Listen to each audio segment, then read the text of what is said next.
Hi, all. Happy Monday and happy Labor Day. I hope at least a few of you are getting some space today to sit in the sunshine, get some chores done, maybe sleep a little, spend time with family. I know not everybody gets today off, so take the time as you're able to, even if it's just 15 minutes, to take a breath and look at the sunshine and enjoy it before we start tipping into colder weather, which is going to come soon. And I hope you're anticipating, as I am, and learning to watch for story and everything. But as we tip to colder weather, there will be new complexities with COVID, right? Not just transmission, but in terms of bringing people inside and what's that going to be. So one thing I want you emerging from this class with is just a lens of story in everything that you look at. So rather than tipping to the negative and sort of complaining and moaning about things, just marveling at the story of it all. So anticipating new stories as you encounter new information. It can just be looking outside your window. It can be walking down your street. It can be something on your computer screen. Everything is a story, and everything is a potential amazing story, depending how you tell it, right?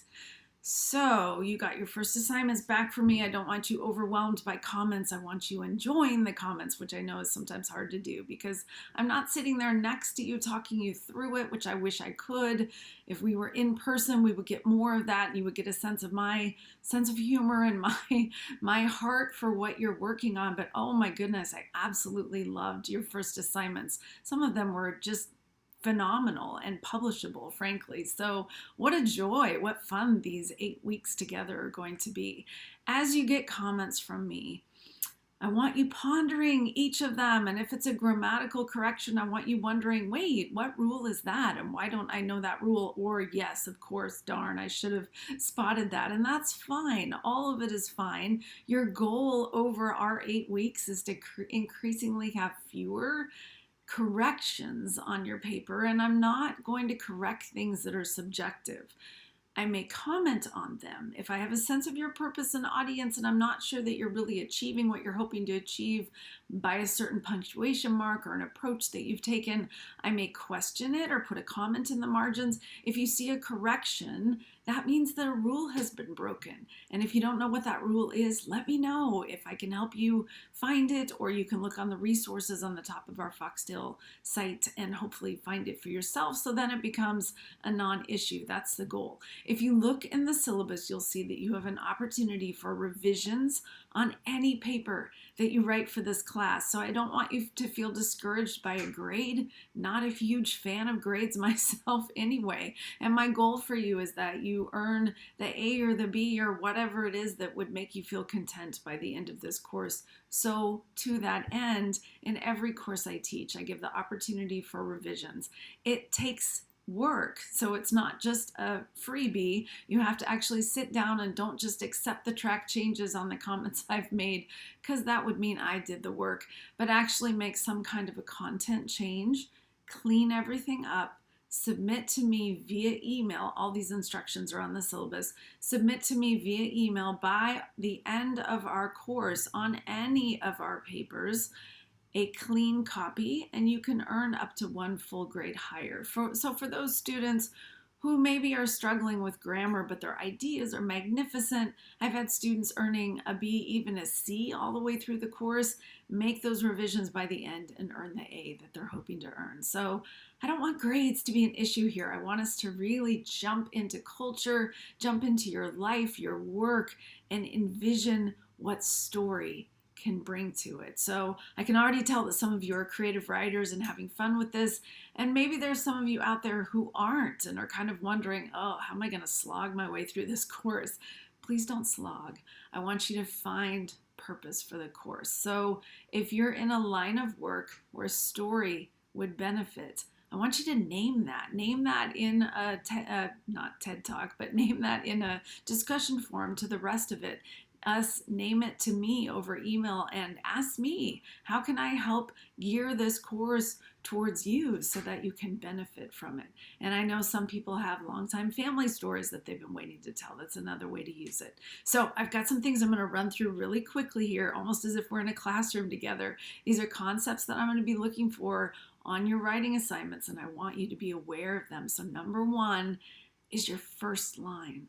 Do you know how important that first line is? First of all, I want you to think of yourself as a reader and imagine how important that first moment of engagement with new material actually is. Because if you're in a hurry and if you're clicking things or swiping things, that first moment is fleeting and the impression runs deep.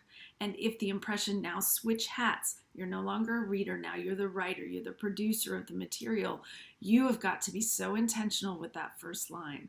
And it should not just be from third, fourth, fifth grade when it was sort of this overarching, oh, since the beginning of time, kind of a grand summary. Give us a moment. Give us a question. Give us a fact that's curious, that makes us say, wait, what? Give us a reason to keep reading. That's the goal of your first line. Okay, so be watching. And this doesn't need to be what you do when you first write.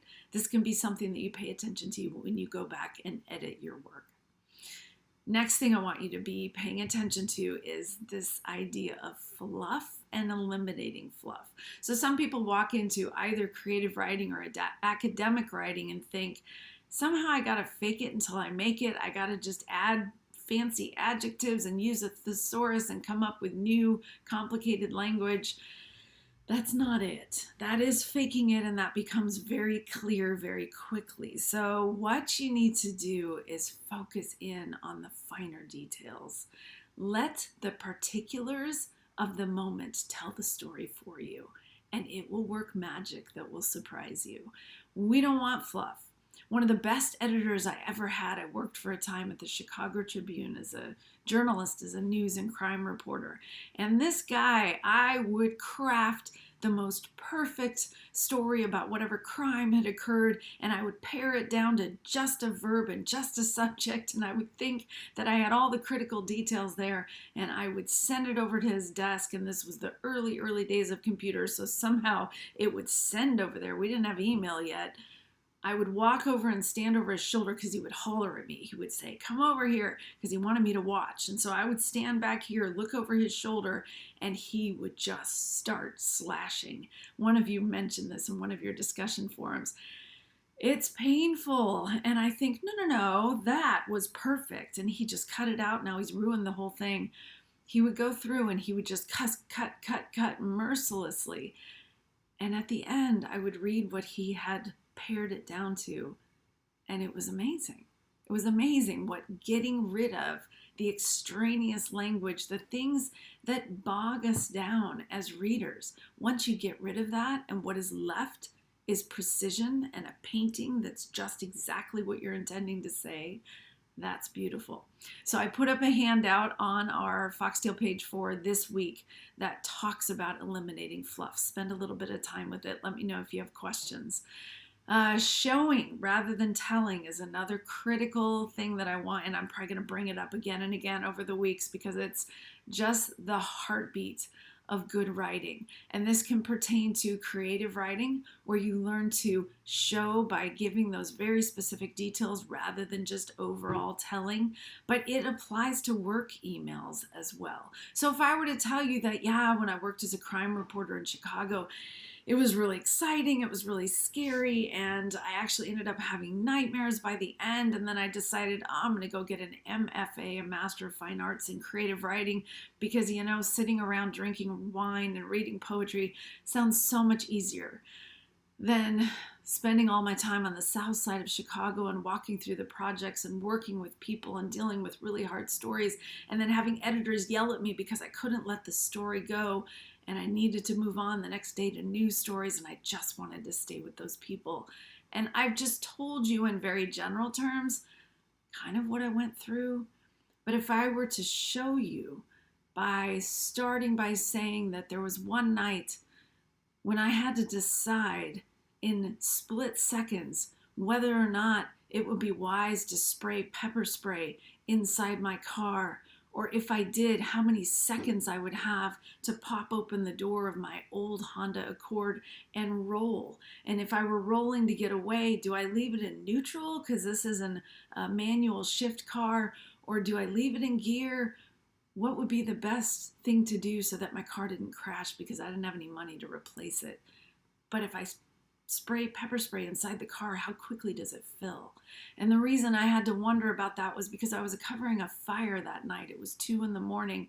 and I was exhausted. And I stayed until they discovered what had caused the fire, which was a space heater that they tumbled from the 4th story. They threw it out and it came tumbling down. And the firefighters all said, see, that's almost always the cause. And it was charred and it was black and it crashed when it hit the pavement. And we all said, it's always a space heater that causes the fire.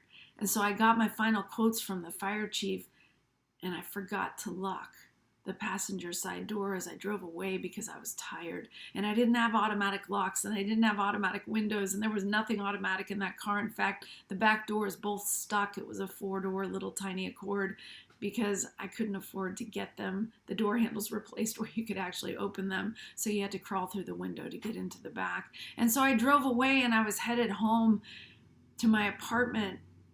And as I came close to a red light, a woman threw open my side door. And in that moment, I realized I forgot to lock it. And she jumped in and she said, go, because he's chasing me. And so I'm trying to go, but there's traffic and I'm not sure where to go. And I'm not sure if maybe she's high on something, or maybe she's right. And we both need to get away from whatever is chasing her. And so I drove forward. And in that moment, I'm thinking, does she have a knife? Does she have a gun? Does she have a weapon? Is she dangerous?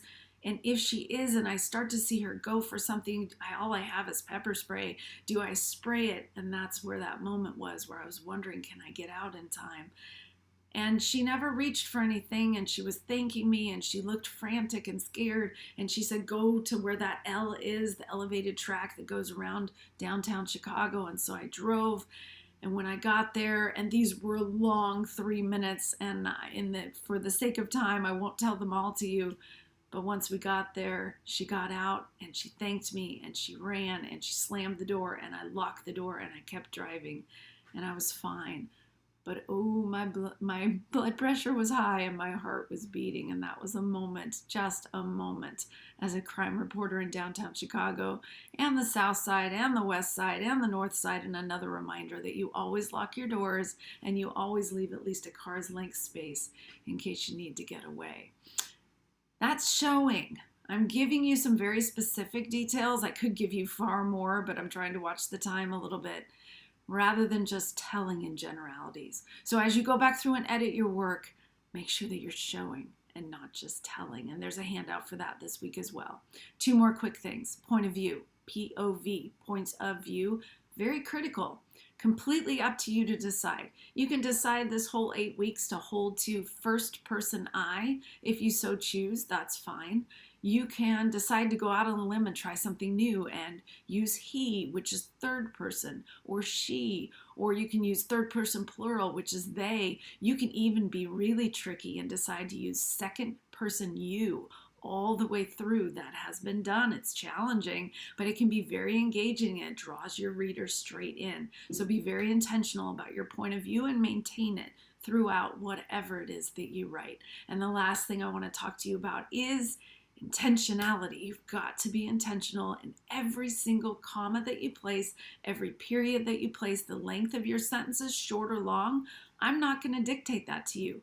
That depends on, go back to Aristotle's rhetorical triangle, that depends on your purpose, depends on your audience, and it depends on who you are as a writer. I just want you to be intentional about every choice you make. Blessings on you as you write. I'm excited to see your next projects. Let me know if you have questions.